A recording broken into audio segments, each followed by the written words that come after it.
चलिए बोर्ड पर दिख रहा है। तो संस्कृत पाठ 1 से 14 बीएसईबी बिहार बोर्ड के लिए 84 प्रश्न VVI, ठीक है। 2026 के लिए सेंटअप में कितना 16 गो और बोर्ड में भी कितना 16 गो, तो यानी 32 क्वेश्चन। कितना क्वेश्चन 32 क्वेश्चन के लिए ये टोटल आप 84 क्वेश्चन देख लेंगे तो आपका इससे एक भी अलग क्वेश्चन नहीं आने वाला है गारंटी के साथ। क्लियर। तो आप इसे कल 1 और 2 चैप्टर को उत्तर लिख कर लाएंगे, जो नहीं मिलेगा उसको हम क्लास में डिस्कस कराएंगे, लिखवाएंगे, उसको याद कीजिएगा, ठीक है। लघु तरिये या दीर्घ तरिये, इसमें क्वेश्चन आएगा 16 गो, बनाना है 8 गो, बस इतना जानो। 8 गो प्रश्न के लिए करवा रहे हैं, इतना समझ गए। 8 गो प्रश्न के लिए हो रहा है टोटल 1 से 14 चैप्टर का। केवल क्वेश्चन लिखो, उत्तर हम पर लिखवा दिए हैं। मंगलम पाठ के आधार पर सत्य का स्वरूप बताएं, हो गया। जो इम्पोर्टेंट होगा वही लिखवाएंगे, सब नहीं। मंगलम पाठ के आधार पर सत्य का स्वरूप बताएं। आगे ये छोड़ दो, नदी और विद्वान में क्या समानता है, नहीं। चलिए लिखिए, आत्मा का स्वरूप कैसा है, वह कहाँ रहती है।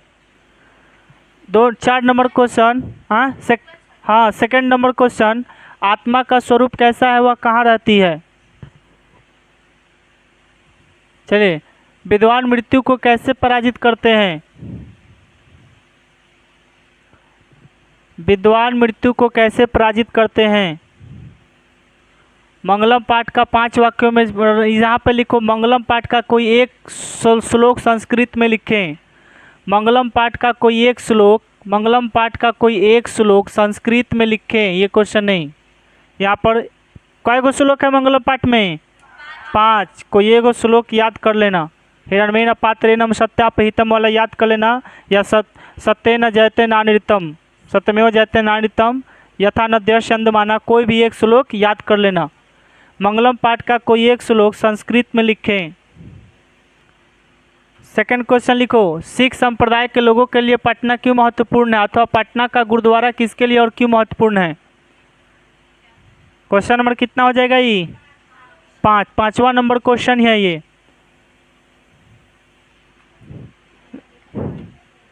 देखिए ये आपका उत्तर है ना। यहाँ पे लिखना होगा, वीडियो डाल देंगे, अपना रुक कर लिख लेना सब। आगे चलिए, मोस्ट इम्पॉर्टेंट 13 में 14 में 20 में 22 में सब पूछा है।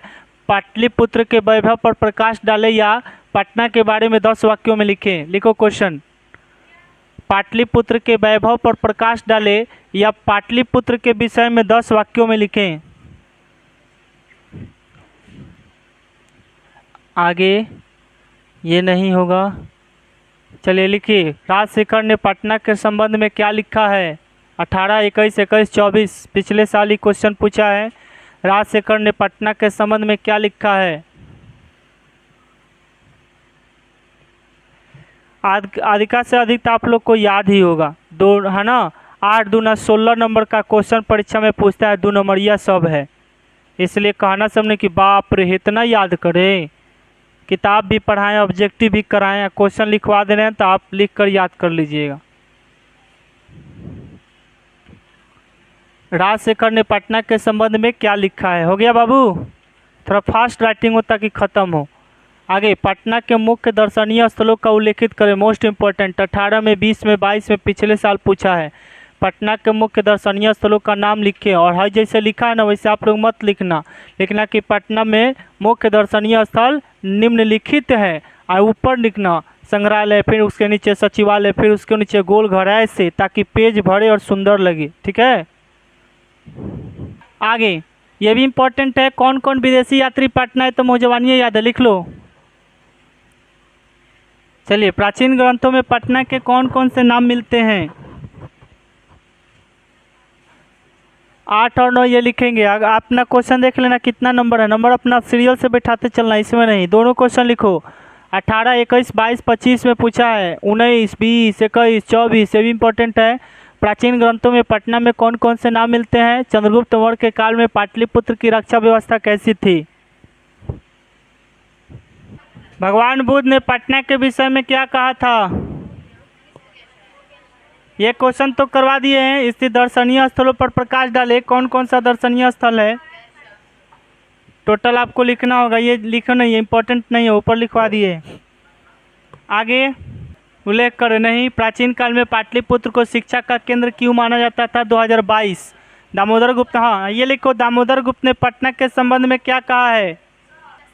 दोनों लिख लो एक के साथ। प्राचीन तो हई लिख लिया तो नीचे हई कल। प्राचीन काल में पाटलिपुत्र को शिक्षा का केंद्र क्यों माना जाता था? दामोदर गुप्त ने पटना के संबंध में क्या लिखा है? हई देखो क्वेश्चन, अलस कथा पाठ में किसका वर्णन है? अलस कथा के वर्ण विषय क्या है? विद्यापति कौन थे? उन्होंने किस ग्रंथ की रचना की? अलस कथा में किसकी कहानी है? 6 वाक्यों में लिखे। चलो लोग ऐसा फटाफट नोट करो। देखिए अलस कथा पाठ में किसका वर्णन है? ये लिखो, ये सेम है, हई सेम लिखो एक साथ। अलस कथा पाठ में किसका वर्णन है? अलस कथा का वर्ण विषय क्या है? अथवा में करके। क्वेश्चन नंबर कितना होगा?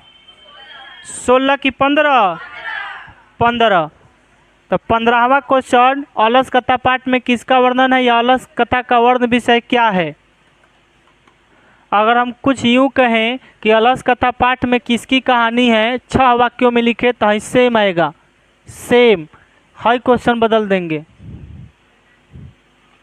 अलस कथा पाठ में किसका वर्णन है अथवा अलस कथा का वर्ण विषय क्या है? ये 15वां क्वेश्चन। अगला क्वेश्चन 16वां बना के एगो लिखिएगा, विद्यापति कौन थे? उन्होंने किस ग्रंथ की रचना की थी? विद्यापति कौन थे? उन्होंने किस ग्रंथ की रचना की? ना समझे नहीं हो, कहाँ रहलू हो?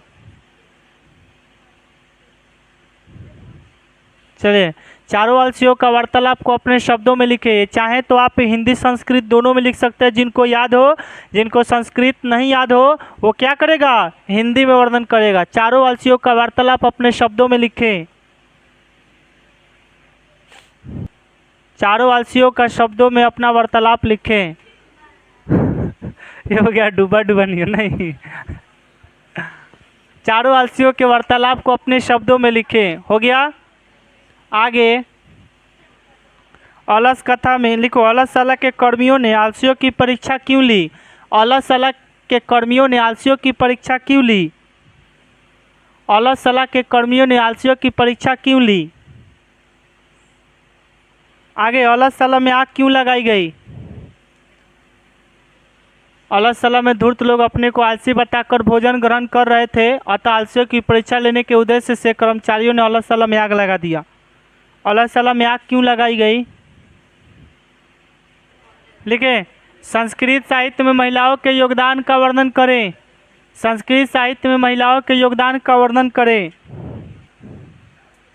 मोस्ट इम्पोर्टेंट क्वेश्चन, संस्कृत में पंडिता छमाराव के योगदान का वर्णन करें अथवा संस्कृत साहित्य में पंडिता छमाराव के योगदान का उल्लेख करें। सेम है, ऊपरे वाला खाली लिखो।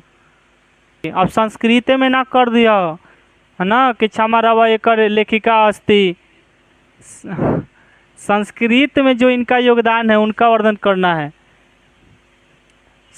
इनका तो मेन चीज़ें नहीं लिखा है, समय इनका नहीं लिखा है। कब था समय? 1890 से 1953। लिखना चाहिए था सर जी, आप नहीं लिखे हैं। चलिए, आधुनिक काल की किन्हीं 3 संस्कृत लेखिकाओं के नाम लिखें। आधुनिक काल की किन्हीं 3 संस्कृत लेखिकाओं का नाम लिखें। वर्तमान काल की है ना ये लोग? हाँ, आधुनिक काल की तो वो हैं पंडिता छमाराव। आधुनिक काल या वर्तमान काल एक कह रहने दो, ठीक है। लिखो, आधुनिक काल की किन्हीं 3 संस्कृत लेखिकाओं का नाम। पंडिता छमाराव, पुष्पा दीक्षित, मिथिलेश कुमारी तथा आधुनिक काल की संस्कृत लेखिकाएं हैं। इसी के नीचे दक्षिण भारत की लेखिकाओं का नाम लिख लेना। इसी के नीचे क्या लिखेंगे? इसी के नीचे लिखेंगे, ये आधुनिक काल की है ना, दक्षिण भारत की ऋषिकाओं के नाम। कितना नंबर हो जाएगा ये? आए, चलिए, दक्षिण भारत की ऋषिकाओं के नाम लिखें।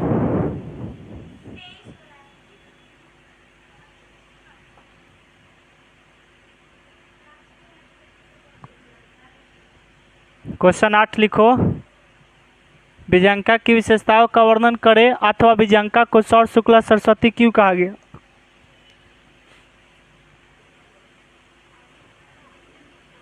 चलिए, अथर्ववेद में 5 मंत्र और ऋषिकाओं का उल्लेख करें। और ये भी पंडिता छामाराव की प्रमुख कृतियों के नाम लिखें। 11 और गाथा मुक्तावली हो का है, गाथा मुक्तावली। आगे वही क्वेश्चन है कि सर शुक्ला सरस्वती क्यों कहा गया है, दंडी महाराज ने कहा था, क्यों कहा था, उनके बारे में लिखना था। आगे जय लिखो, भारत महिमा पाठ से हमें क्या संदेश मिलता है, भारत महिमा पाठ से हमें क्या संदेश मिलता है, अथवा भारत महिमा पाठ का सारांश प्रस्तुत करें। ये अलग अलग लिखना दोनों।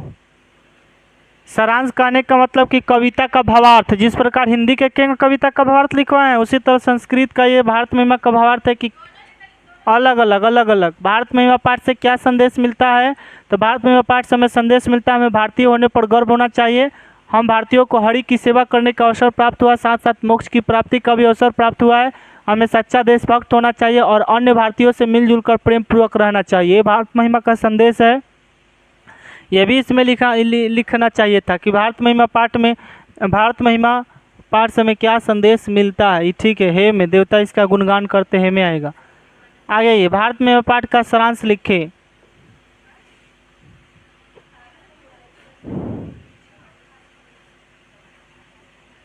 हो गया। और 10 नंबर,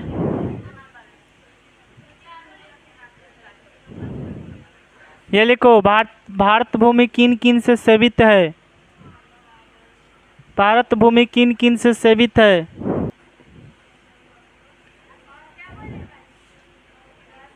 भारत महिमा पाठ का कोई एक श्लोक संस्कृत में शुद्ध लिखो।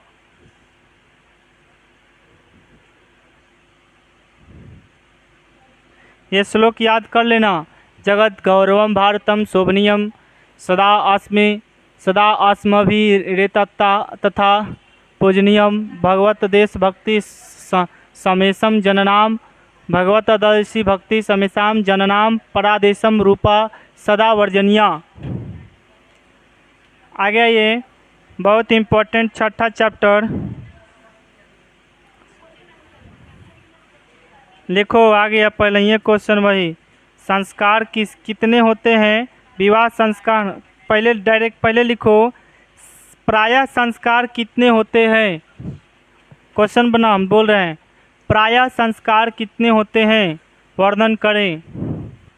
आगे विवाह संस्कार में कौन कौन से कर्मकांड किए जाते हैं, वर्णन करें।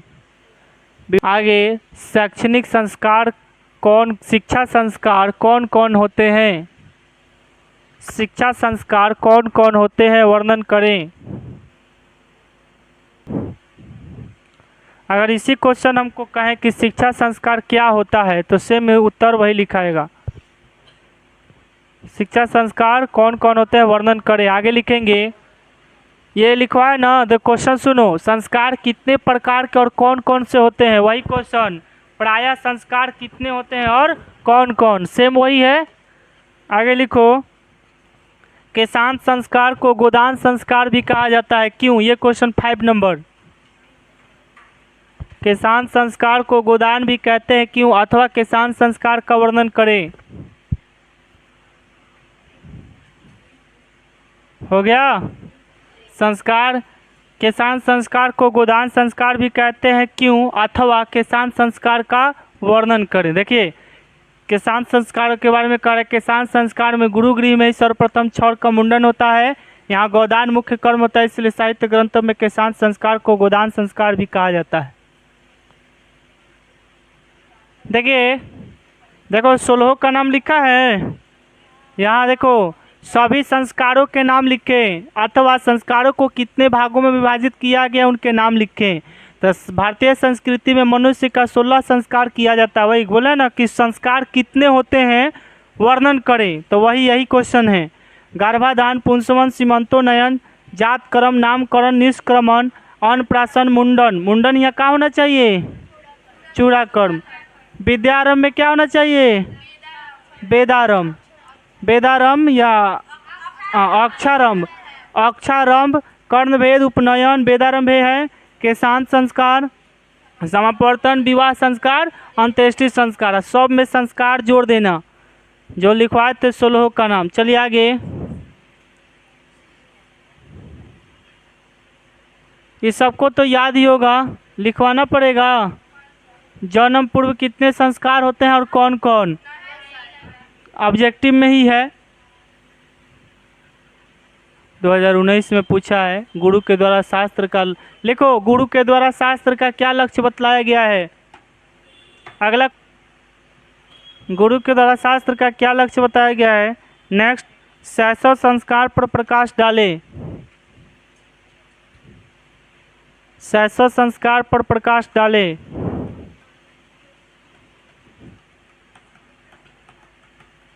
संस्कार का मूल अर्थ क्या है? संस्कार का मूल अर्थ क्या है? उसके बाद समावर्तन संस्कार का वर्णन करें। संस्कार का मूल अर्थ क्या है? उसके बाद समावर्तन संस्कार का वर्णन करें।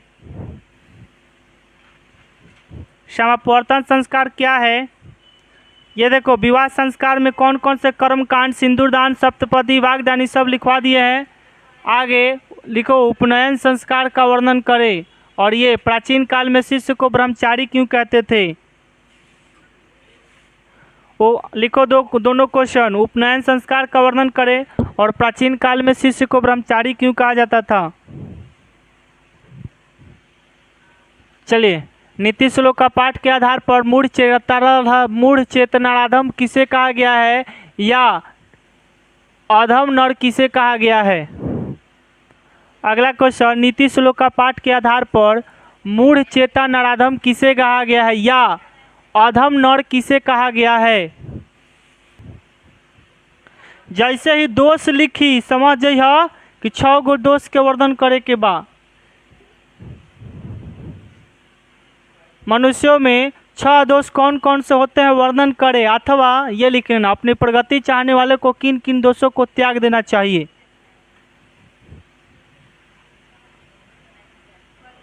मनुष्यों में 6 दोष कौन कौन से पाए जाते हैं, अथवा अपनी प्रगति चाहने वाले को किन दोषों को त्याग देना चाहिए।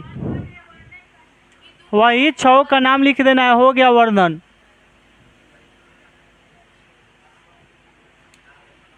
मनुष्यों में 6 दोष कौन कौन पाए जाते हैं वर्णन करे, अथवा अपनी प्रगति चाहने वालों को किन दोषों को त्याग देना चाहिए। सब लड़ेगा सेंटअप में या बोर्ड में, बस इसको माइंड में अब रख लेना है, याद कर जाना है। आ गया डेट, आ गया सेंटअप का। OMG, चुनाव बाद ये क्या चल रहा है? 1 महीना बाद। चलिए 1 महीना तक हमको सब खत्म कर देनी है। पढ़ो सब मन लगा के एकदम, यही तुम्हारा मेन सेंटअप है। जो सेंटअप में बिना पढ़े सब उत्तर दे दिया, समझो कि उसका बेड़ा पार है। जाकर मूवी देखना, आमदनी 98 खर्चा रुपया। आज इसका नहीं हुआ पढ़ो, नहीं तो बोर्ड में छापे पे ना दी हम सब से राम गई है। देखो, पंडित किसे कहा गया है? पंडित किसे कहा गया है? नरक के 3 द्वार कौन कौन होते हैं? नरक के 3 द्वार कौन कौन होते हैं? मुश्किल से 20-22 क्वेश्चन जो मिलेंगे, लॉन्ग मिलेंगे, थोड़ा सा अलग मिलेंगे, उसको याद करना होगा। बाकी हर सब क्वेश्चन के लिए तो दिमाग नहीं लगाना होगा। नरक, हाँ नरक आवत नहीं, नरक कहाँ गिलो हो इन्हें। नरक के 3 द्वार कौन बोला है? रहने दीजिए, वाई अभी तो 6 और है। नरक के कितने द्वार हैं? नरक के 3 द्वार कौन कौन हैं? आगे ये तो कुल की रक्षा चौराही, देखो मूढ़ चेतन लिखवा दिए हैं। हाई देखो, हाँ नीति श्लोक का कोई एक श्लोक साफ साफ लिखे, सब श्लोक का एगो एगो श्लोक याद कर जाना। नीति श्लोक का पाठ का कोई एक श्लोक शुद्ध शुद्ध साफ साफ संस्कृत में लिखे। यस्य कृत्यम न विघ्नन्ति सीता उषम भयम रति समृद्धि असमृद्धि सर्वे पंडित उच्यते। ये है आपका, जिसके कामों में भय, गर्मी, शीत, है ना, ठंड, आनंद, समृद्धि असमृद्धि उत्पन्न न हो, वही मनुष्य नर पंडित कहलाता है।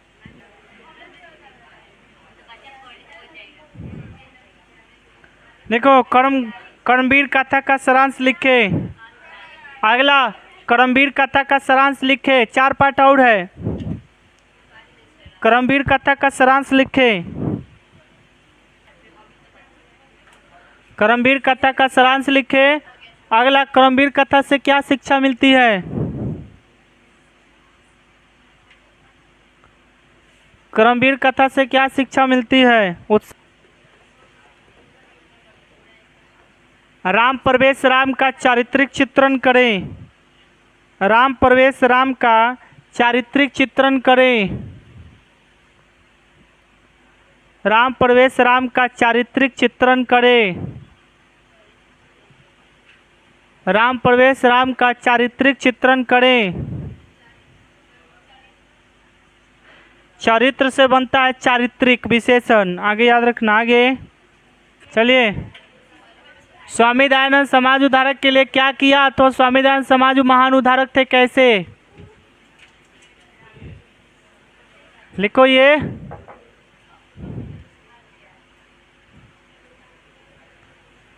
अभी 4-6 चैप्टर और है, बस मुश्किल से 10-15 और क्वेश्चन। स्वामी दयानंद समाज उद्धारक के लिए क्या किया? तो स्वामी दयानंद समाज के उद्धारक व्यक्ति थे। कैसे? कल भी। चलिए, स्वामी दयानंद मूर्ति पूजा के विरोधी कैसे बने, या उनमें अनास्था कैसे आया? ये लिखो, स्वामी दयानंद मूर्ति पूजा के विरोधी कैसे बने, अथवा उनमें अनास्था कैसे जन्मा? ये तीनों मध्यकाल में भारतीय समाज में कैसी कुरीतियाँ फैली थी? महाशिवरात्रि पर्व स्वामी दयानंद के जीवन का उद्बोधक कैसे बना? स्वामी दयानंद की शिक्षा व्यवस्था का वर्णन करें। ये लिखो, स्वामी दयानंद पर रात्रि जागरण का क्या प्रभाव पड़ा, या मूल शंकर में वैराग्य का भाव उत्पन्न क्यों हुआ? स्वामी दयानंद पाठ का 5 वाक्यों में परिचय दें। स्वामी दयानंद के बारे में 5 वाक्यों में परिचय दें। स्वामी दयानंद के बारे में 5 वाक्यों में परिचय दें। किन कारणों से मंदाकिनी का जल प्रदूषित हो गया? तो हिरणों के झुंड द्वारा पानी पीने से मंदाकिनी का जल प्रदूषित हो गया। ये तो छोड़ दो, आगे बस 4 पाठ और है। मंदाकिनी नदी का वर्णन करें। लिखेंगे, श्री रामचंद्र जी ने सीता को किन किन नामों से संबोधित किया है? अगला क्वेश्चन, श्री राम जी ने सीता जी को किन किन नामों से संबोधित किया है? मंदाकिनी के जल में कैसे ऋषिगण स्नान कर रहे हैं? 22, 23, 24। व्याघ्रपतित कथा से हमें क्या शिक्षा मिलती है? ये लिखने के बाद एक क्वेश्चन लिख दीजिएगा कि व्याघ्रपतित कथा का सारांश लिखें। लिखो, सात्विक दान क्या है?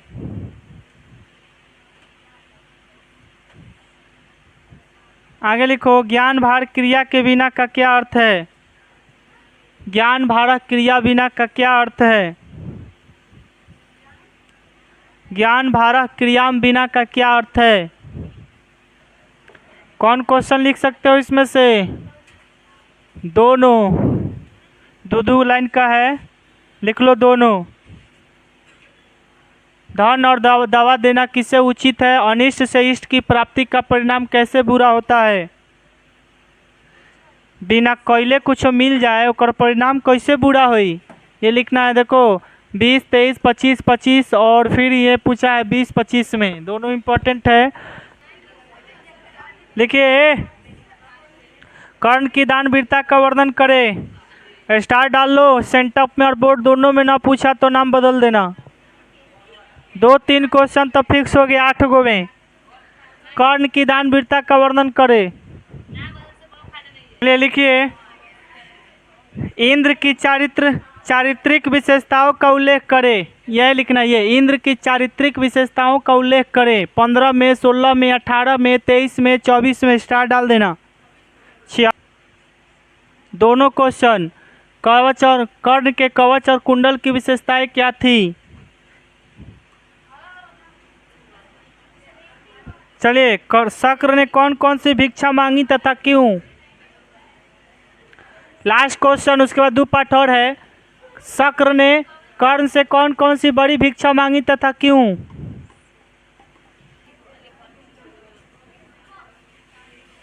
लिखिए, विश्व में अशांति के क्या कारण है? विश्व में अशांति के क्या कारण है?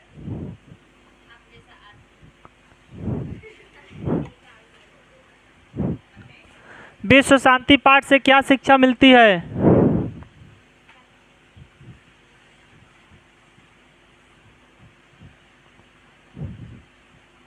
विश्व शांति पाठ से क्या शिक्षा मिलती है?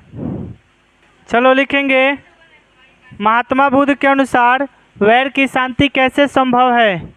हो गया क्वेश्चन नंबर 7। आगे, वसुधैव कुटुंबकम की अवधारणा क्यों आवश्यक है? 2019 में आपके पूछा है क्वेश्चन नंबर 8। लास्ट चैप्टर से 10 क्वेश्चन निकलेगा। वेदांग कितने हैं, शास्त्रकारा क्या है ना, ये सब उनके प्रवर्तकों का नाम आएगा, सब वही 8-10 क्वेश्चन आएगा। नहीं, ये दोनों हो गया।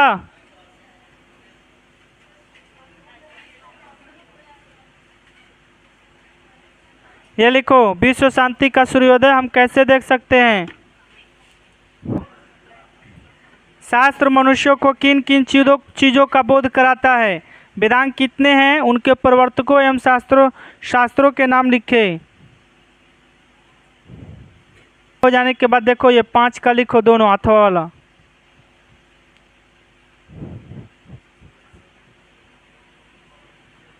ये अलग अलग लिखना है, अलग लिखना, ये अलग लिखना।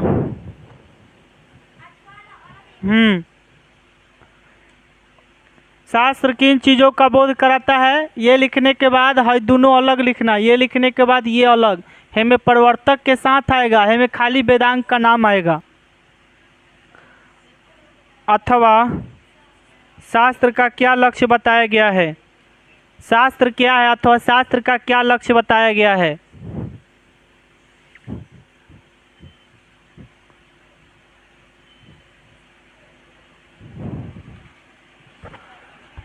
शास्त्र क्या है अथवा शास्त्र का क्या लक्ष्य बताया गया है?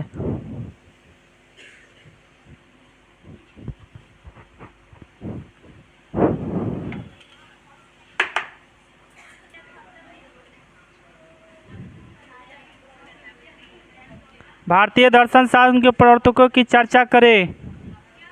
ये दोनों क्वेश्चन लिखिए लास्ट।